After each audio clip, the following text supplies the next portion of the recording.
நபிகளார் பல யுக்திகளை கையாண்டாருங்க. ஒரு சிறந்த ஆசிரியராக நபி ஸல்லல்லாஹு அலைஹி வஸல்லம் இருந்தாங்க. சஹாபாக்களுக்கு நெறைய விஷயம் சொல்லி தருவதற்கு, அ டீச் பண்றதுக்கு நெறைய வெரைட்டி ஆஃப் மெத்தட்ஸ் அவங்க யூஸ் பண்ணாங்க.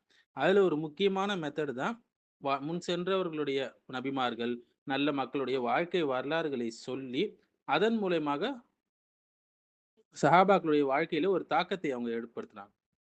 அவங்களும் நபி ஸல்லல்லாஹு அலைஹி வஸல்லம் கிட்ட இருந்து அந்த வரலாறுகளை எல்லாம் படித்து அதிலிருந்து படிப்பினைகளை பெற்று தங்களுடைய வாழ்க்கையை மாற்றிக்கொள்றாங்க.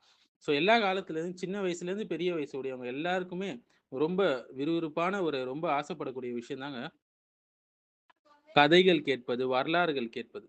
இந்த மெத்தட நபிஸ்லாசம் அழகான முறையில உபயோகப்படுத்தி நபி சஹாபாக்களுடைய வாழ்க்கையில ஒரு மாற்றத்தை ஏற்படுத்தினாங்க. நபிஸ்லாஸ்லம் சஹாபாக்களுக்கு நடத்திய வரலாற்று பாடங்கள் என்னென்னன்னு பார்த்தீங்கன்னா, நெறைய இருக்குங்க. சூரா யூசுப் ஆகட்டும், யூசுப் அலைஹிஸ்ஸலாமுடைய வரலாறு ஆகட்டும், சூரா கஹஃப்ல துல்கர்னைன் அவங்களுடைய வரலாறு ஆகட்டும், 2 தோட்டக்காரர்கள் சம்பந்தமான வரலாறு ஆகட்டும், மேலும் மூசா அலைஹிஸ்ஸலாம், ஹிதிர் அலைஹிஸ்ஸலாம்ட்ட போய் படிச்ச அந்த வரலாறு ஆகட்டும், மேலும் குகைவாசிகள் ஒரு இளைஞர்களாக இருந்தார்கள். எப்படி தாவாவை எடுத்து வச்சாங்க, ஒரு கொடுங்கோல் மன்னனிடம்.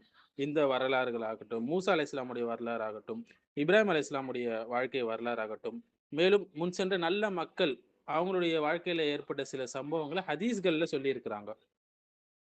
மேலும் சஹீஹுல் புகாரில பார்க்கலாம். ஒரு வழுக்கத்தலை உடையவர், ஒரு குஷ்டரோகி, மேலும் ஒரு கண் பார்வை தெரியாதவர்.